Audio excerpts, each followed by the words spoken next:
Hello' everyone, মোৰ নতুন এটা মিনি ব্লগলৈ সকলোকে স্বাগতম জনাইছোঁ। এয়া আমি আহিছোঁ বিদুৰ ভাই চাবলৈ যোৰহাট আইনক্স চিনেমা হললৈ।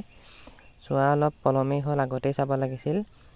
অলপ অসুবিধাৰ বাবেও চাব পৰা নাছিলোঁ আৰু টিকটো পোৱা নাছিলোঁ। এয়া চাওক, মানুহৰ কিমান লাইন লাগিছে।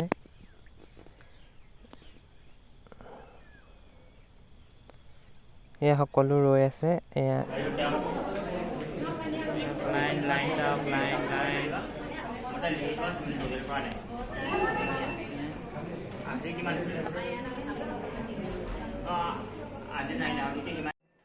এয়া চাওক, আমি টিকটটো দেখুৱাই পেলাই ভিতৰলৈ সোমাই গৈছোঁ এনেকৈ।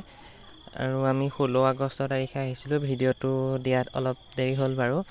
এয়া চাওক, ভিতৰলৈ কিমান ধুনীয়া লাগিছে সোমাই পেলাই। এয়া চিনেমা হললৈ সোমাই গৈ আছোঁ। ইমান লাইটিং চাওক, ইমান ধুনীয়াকৈ দিছে। চাওক, বহি আছোঁ আমি। আৰম্ভ হোৱা নাই।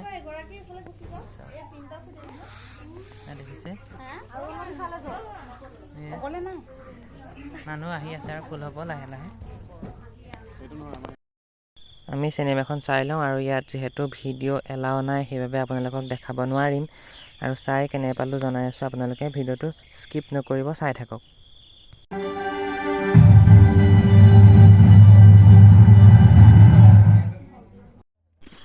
এয়া চিনেমা শেষ হৈ গ'ল আৰু সময়টো ইমান পটককৈ যোৱাৰ গতে লাগিলে, অকণো আমনি লগা নাই। এই চিনেমাখনত সকলো পাব, হাঁহি কান্দোনৰ পৰা আৰম্ভ কৰি। ইমান ধুনীয়া লাগিলে চিনেমাখন চাই। এক্টিঙেই কম নে, ডাইলগেই কম নে, মিউজিকেই কম নে, ইমান ধুনীয়া কৰিছে মানে ক'বলৈ ভাষা নাই। গ্ৰাম্য জীৱনৰ সমাজৰ লগত চলি থকা ঘটনাসমূহকে ইয়াত প্লে' কৰা হৈছে, আৰু সকলোৱে নিজৰ জীৱনৰ লগত ৰিলেট কৰিব পাৰিব। আৰু শেষত বিদুৰ ভাই পৰিচালক SUV সুভদ্ৰাৰ লগতে সমূহ কলা কৌশলীক মোৰ ফালৰ পৰা শুভেচ্ছা জনাইছোঁ, আৰু ভৱিষ্যতেও এনেধৰণৰ ছবি আমাক উপহাৰ দি যাব বুলি আশা কৰিলোঁ। ভিডিঅ'টো চাই কেনেকুৱা পালে সকলোৱে কমেণ্ট কৰি জনাব বুলি আশা কৰিলোঁ। আৰু যিসকলে নতুনকৈ চাই আছে তেখেতসকলে ছাবস্ক্ৰাইব কৰিব, আৰু যদি ফেচবুকত চাই আছে ফ'ল' কৰিব। লগ পাম এটা নতুন ভিডিঅ'ৰ সৈতে। ধন্যবাদ।